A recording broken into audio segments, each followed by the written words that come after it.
If you think athletes can't reinvent themselves after walking away from the game, then you've clearly never met Alexia Adams. She went from scoring 37 points overseas to commanding the mic on reality podcasts, calling out culture, and building a life that's just as fearless as her game. This episode is proof that your jersey doesn't define your greatness. You're listening to Still an Athlete, a space where former athletes share how they were able to find their purpose after feeling lost when they walked away from their sport. I'm Dominique Wilson, the podcast host for this show. I started this show because I know how lonely and honestly depressing it can feel when being an athlete is no longer your identity and you're left thinking, what now? Each week, we talk to people who've turned grief into purpose and why being a former athlete is your superpower.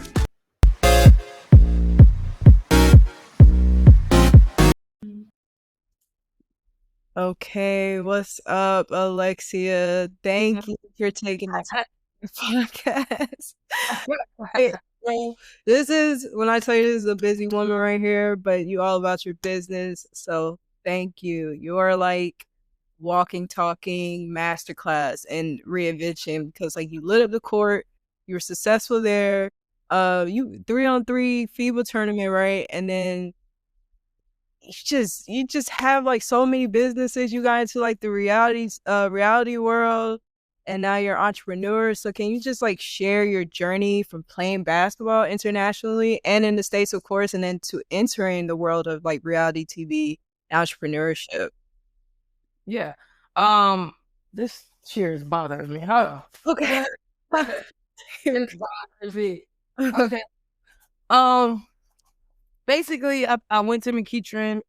Well, firstly, I went to Lindley Middle School, and then I transferred to McEachern. Mm-hmm. It was in the 7th grade to TAP, and then I went to McEachern, played 4 years. But see, when we went to McEachern, we weren't really getting recruited like that. We weren't getting helped. We had, at the time, the best team. We went the furthest in the state, went to the Final Four. Mm-hmm. So I ended up going to Gardner Webb on a track scholarship. So I played basketball, volleyball, and track. I was 20 times better in track. Because track, you just run a time. I went to Gardner Webb because they were going to allow me to play basketball and run track. Mm-hmm. So when I went there and it didn't happen, it was really the coach trying to redshirt me a year to give the senior guard, a chance to play. Mm-hmm. When you said that. So I could have just went to Tennessee Tech or what other school that I was going to do dual scholarships. So I had just got frustrated, and I was trying to transfer in the meantime. So I had like Elon and Appalachian, like some other schools, but back then you had to sit out a year. So I transferred to Albany State, so I didn't have to sit out 1 year. Once I came there, played 4 years, going to HBCU is totally different. Like they don't take, at the time, I feel like they didn't take basketball as seriously as I liked them to. Mm-hmm. And my coach, he was always like, oh, after college, you're not going nowhere. I'm like, what? So I think I always tell people these wild stories because it was always somebody in the rear view always saying, oh, you're not going to do this after a certain amount of time. But I think, Nick, once you play middle school, you got all these friends. And then once you go to high school, you make varsity. I made varsity as a freshman. The playing gets lower as far as the friends. Then when you get to college, Uh-oh. them aren't playing anymore. I lost you there. And now it's just me playing. So now, after college was over, Lexi, can you hear me? Okay. I don't know what to do. So then we found out there was a semi-pro team in Savannah. Went down there, played semi-pro. After I played, hear me? You're back. Down there, played semi-pro. But I had weird numbers. It was like I was averaging 7 assists, 7.7. It was the weirdest stat line. When I was coming back up, the guy that used to train one of my best friends, her name's Janice Hardwick. She holds a lot of records at me. He called me and was like, hey, you in town? I'm like, yeah, on the way back from Savannah. He's like, pull up to Georgia Tech. And I was like, for what? He said, bring your hoop shoes. I walked through the door. I'm getting cussed at like, all right, sign the waiver. So I'm like, okay. So I signed my waiver. I ended up being on the Atlanta trained practice team, and I did really well. I think the news was there. And I got little steals from Asian countries. So what happened was right after, the coach said, hey, you know, we can't pay you or none of that, but we'll give you some free gear, some tickets to the game. You can put on your resume saying you're on the practice team. Because I mean, this was all about it. And that's before it's a thing where it's a thing now. Like, this is where it was only guys. All the guys were leaving from summer school or something when I came right in. It was just weird. So then my best friend at the time, Stanisha, I always speak about her. She is the one that I met in Savannah. I literally met her 2 weeks she left. And then she played in Bosnia, MVP, was killing. She called me and said her agent was looking for a guard. I tell him it's me. She's like, that's why I'm calling you. And she was like, okay. She said, watch, you'll be overseas. Not maybe a week or two. He contacted me within that time frame, and then he found me a job in Romania. I was gone. Wow. Yeah. Yeah. And I think I heard, because I remember you telling a story on your podcast, and like you were like braiding hair out there doing whatever. Oh, let me see. People don't understand where that came from, because I think the way they clipped it up. So what happened was my first contract was trash. Like, it was trash. They were trying to bank on we win all these games and we'll get X amount of dollars winning games, and then the contract, whatever. What happened was I think we were 3 Americans on my team, but our men's team, they were making some money, at least way more than us. And then the other man team, they were making decent money. So there was a lot of guys that needed their hair braided. I'm like, I'll do it, but y'all gotta pay me. You know, so I was braiding their hair. I was building websites for people, and it was because it had nothing to do necessarily with my contract. They didn't pay us in 3 months before I got my money. You know, so I was really just like, what am I doing? Like, it was 3 months that went by and we didn't get a dime. Now, we got something when we got off the plane, but that was foolery, like play money. You know what I'm saying? Like, oh, okay. But we talking about living and all that. No, I was living off of them braided hair jobs and websites. But then when the money finally came, it's like, cool. But then at that point, I was like, these folks ain't got no bread. So when Christmas came, I switched teams to another team up north in Romania. And it was a situation where I kind of proved myself.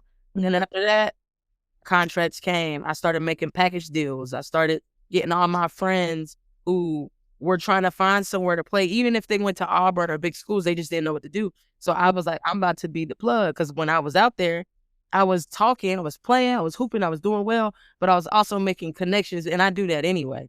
So when they were like, they're looking for a player for X amount of dollars, I'm like, oh, I got one. Oh, I got this. Oh, who you need? Boom. So by the time I was done with my career, while I was playing, I placed 39 girls and guys in Europe and Latin America. Wow. Yeah.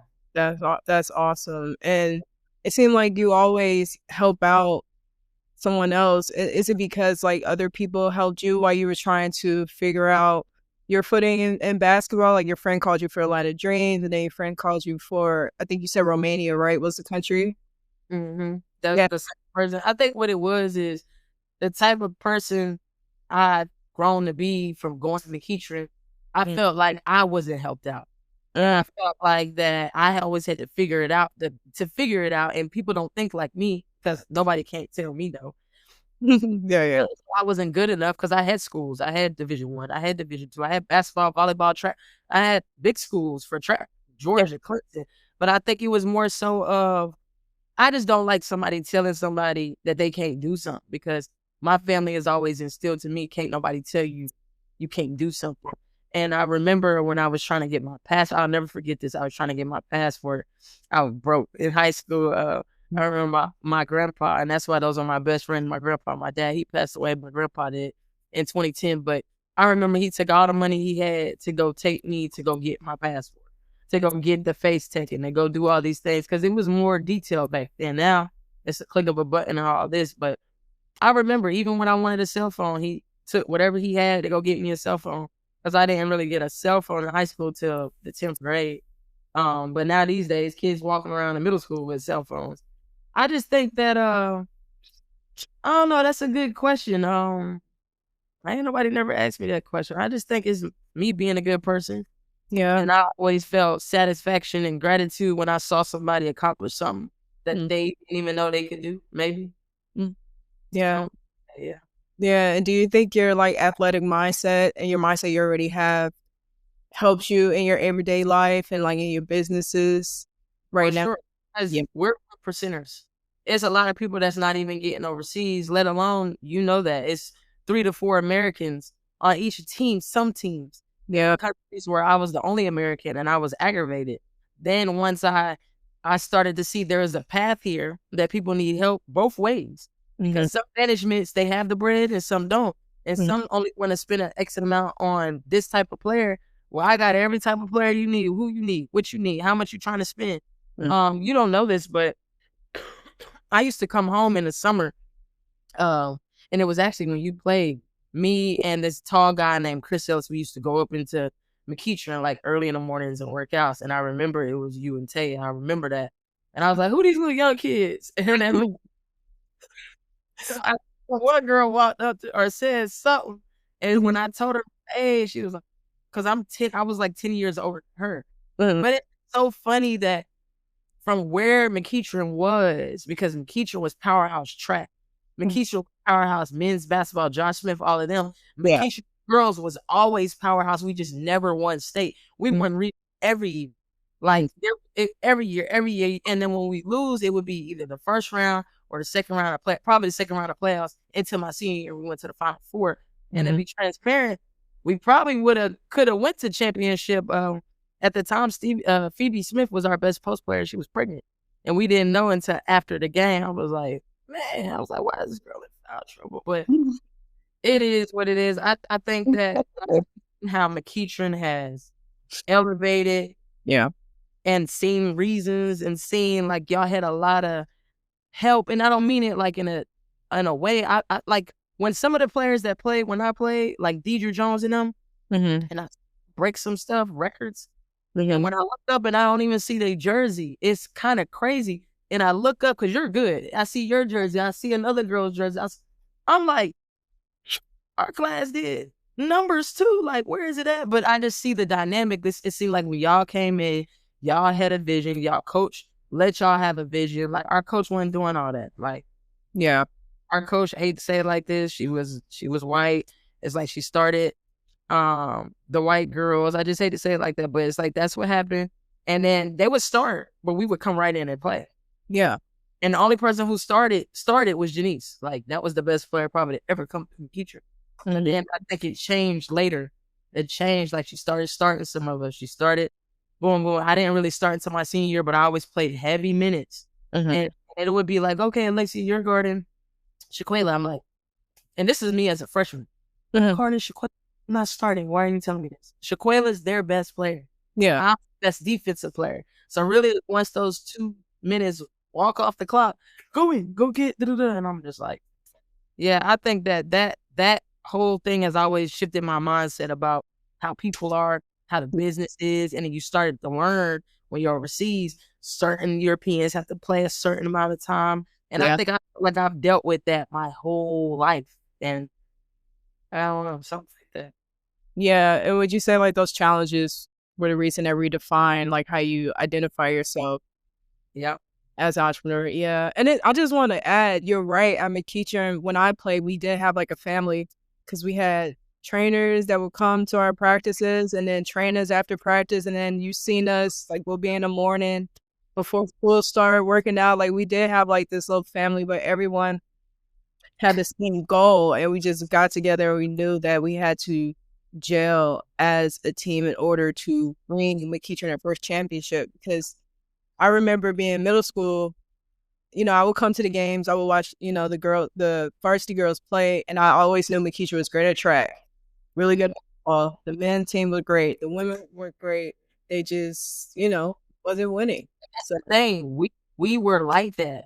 We were training. We were doing all these things. We were in district. You know what I'm saying? We were all these things. And even when my parents, whatever they had going on, one moved in this house, one moved in this house, we continued to go to McEachern. People, they used to have detectives outside my house to make sure we were in district. I'm like, hold up. One is over here, one is over there. I'm like, y'all acting like I'm freaking Angel McContry or somebody the way y'all clocking to see if I'm in district. Like, it's just crazy now because now it seems like kids can choose where they want to go. I just think the mindset was from the coach. Like, you're having us playing regular basketball, passing, like we've been running that since middle school.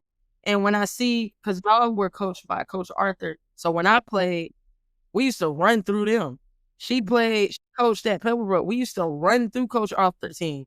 So when I came trying to get back in the gym, I reached out to Coach Arthur. She let me in the gym, but that was never my coach.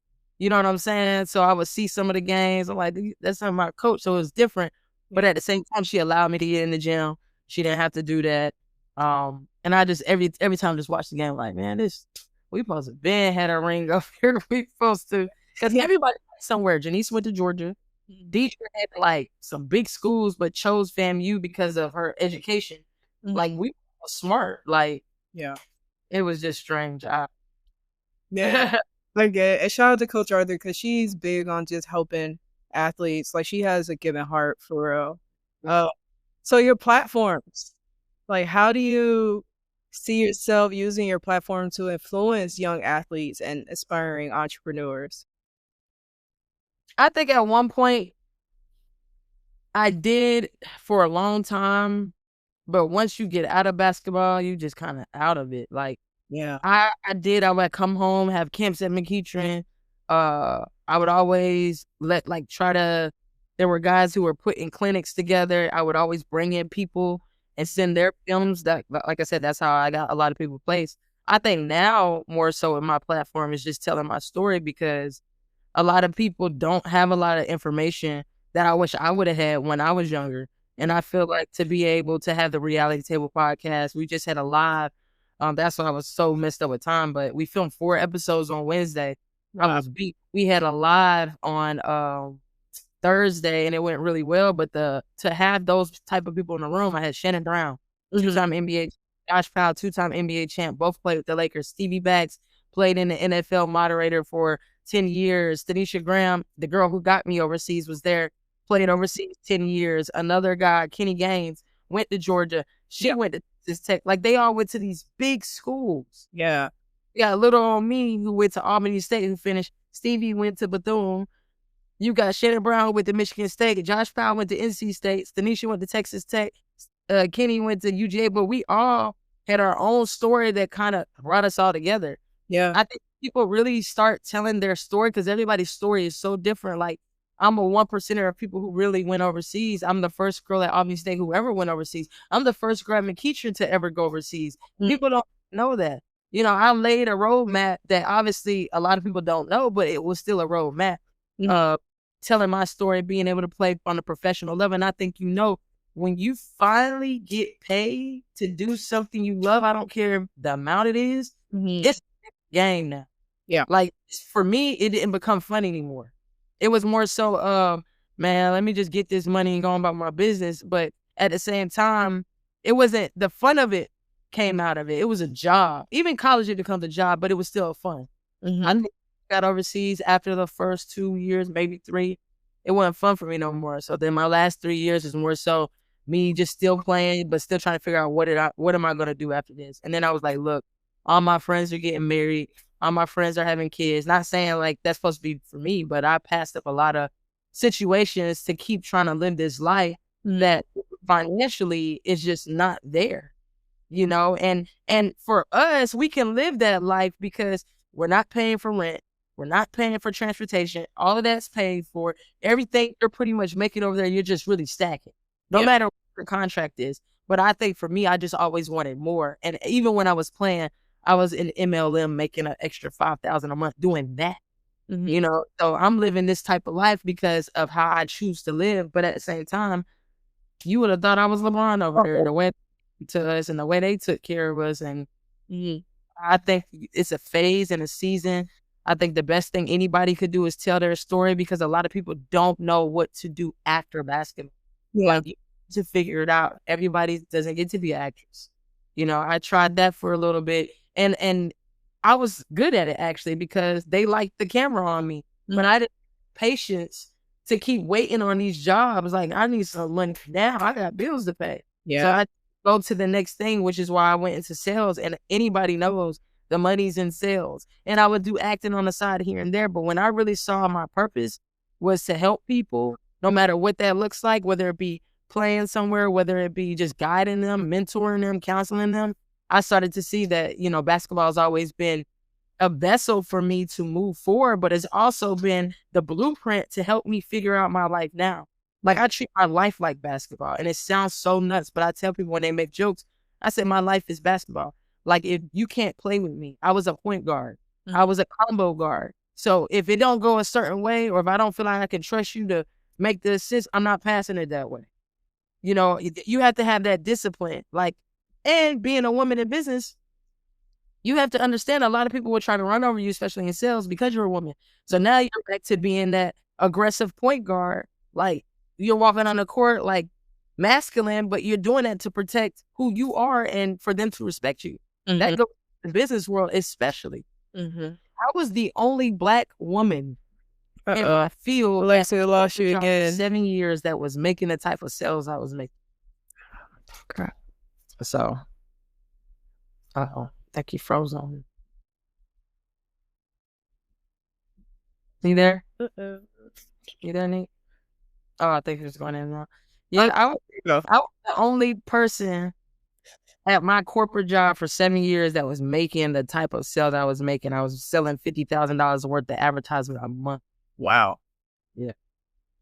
And I think it gave me so much confidence. I finally walked away from it last year to work for myself. So yeah. Wow. And you spoke about your purpose. How were you able to find your purpose while you were like doing sales, acting? Trial and error, doing everything. Because I never knew. I never, like the job I had, I didn't know if I could sell. I figured I could, but the guy I was dating at the time found it on Craigslist. I went in there, saw that they were making sales, saw little dots on the chart. I'm like, man, I'm going to sell more than him. You know, and I just started putting that out there, kind of like with sports. It made me want to go be better than him or get more points than him. And I just ended up being an animal. I think after my first month, I ended up being the lead salesperson in the office and started being the trainer. And it just gave me a new justification of, okay, I'm competitive in sports. Now I'm competitive in it and this is what I'm going to do until I figure something else out. Yeah. You always had that competitive quality. So it doesn't matter like what you get into, that's you. You're always going to. We're always in a transition season. I think us as people, no matter what you do, no matter if it's you, I think more so the entrepreneur, you got to be just wired a little differently to want to be an entrepreneur. Because money ain't guaranteed. You got to go get it. Yeah. You know what I'm saying? So some people float on that line of doing entrepreneur, because that's what I did for a little bit. Entrepreneur, reality television, and then trying to do other stuff to make money. But the craziest thing that I never thought about it until this day, that I was making so much good money in my corporate job, it didn't even make sense for me to try to figure something else out. I should have just put more emphasis into that, but clearly that's not where I wanted to be. So right, and you gotta listen to your intuition. So I know you're short on time, so I'm gonna ask you 2 quick questions. Now that the celebrity fundraiser game that you had that wrapped up, what else do you have in store for us, for the audience? What do you want us to know about? Yeah, so we got this. We're gonna do another one too. We got so now the reality team of my podcast. I had 3 seasons. We're already filming season 4. My new co-hosts are Shannon Brown and Stevie Bag. So we got that coming up. We got Baller Alert coming up at the end of the month. We got some opportunities where somebody's probably about to pick up this podcast. And then the big thing, like I was telling you, was going on the road and just telling our story to different HBCUs about the transition. And, you know, if people need guidance, mentorship, whatever that is, we're available. Nice. And then I usually ask 3 crazy questions, so I'm gonna ask you one. If aliens came to Earth, I know. If aliens came to Earth and they asked you, take us to your leader, who would you take them to and why? It can be a cartoon character, it can be an animal, it don't matter who or what it is. Who would you take the aliens to? Probably to my cat, Oreo. I like that answer. Yes. I found Oreo last year in September, and I always speak about him because I feel like he gave me a new purpose. Like, I don't have kids or anything, but just me having to come home and feed him and give him, like, he's giving me responsibility. Even though I have a lot of responsibility, I think he makes it worth it for me. So, yeah. I have 2 cats, and I love them to death. They are entertaining creatures, to say the least. They really are. But Alexia, thank you so much for taking time out of your busy schedule. Honestly, you're an inspiration. You're the reason why I wanted to start a podcast. You and April, because just seeing other athletes being entrepreneurs and making their way and telling their stories. I just wanted to tell my story, but also help in another way towards athletes that have trouble with finding their purpose, maybe later in life. So thank you again. And I will see you in the A whenever I get to get back. All right, sis. All right. Bye. Hit me up. I will. I will. All right. Bye. If something she said sparked something in you, don't keep it to yourself. Share this episode with a friend. Leave us a review on Spotify, YouTube, or Apple Podcasts and let me know what part of her story hit home. You can also check out the show notes for links to Alexia's work and her Instagram page and follow her journey. This community is about showing up for each other after the final whistle, and I'm so glad you're a part of it. Until next time, remember, you're still an athlete.